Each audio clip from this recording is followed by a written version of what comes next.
லண்டனை நோக்கி கடந்த மாதம் 12ஆம் தேதி புறப்பட்ட ஏர் இந்தியா விமானம் கிளம்பிய சில நிமிடங்களிலேயே விபத்திற்குள்ளானது.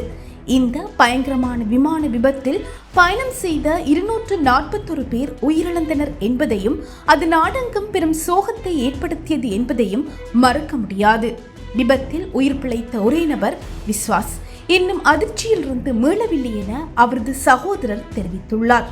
பயங்கர கனவுகள், நள்ளிரவில் திடீரென எழுதல், தூக்கமிழத்தல் போன்ற அழுத்தமான மனநிலைகள் தொடர்ச்சியாக அவரை வாட்டி வருகிறது.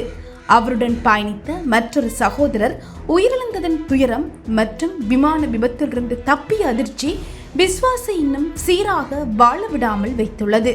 வெளிநாடுகளில் இருக்கும் உறவினர்கள் அவரது நிலையை பற்றி சொல்வதற்கே பயப்படுவதாகவும் யாரிடமும் பேச முடியாமல் தவிக்கிறார் என்றும் கூறப்பட்டுள்ளது. அவரது மனநிலையை பார்த்த சில மருத்துவ நிபுணர்கள் இது ஒரு வகை மன அழுத்தம் என கூறி அவருக்கு சிகிச்சை தேவை என்று வலியுறுத்தியுள்ளனர்.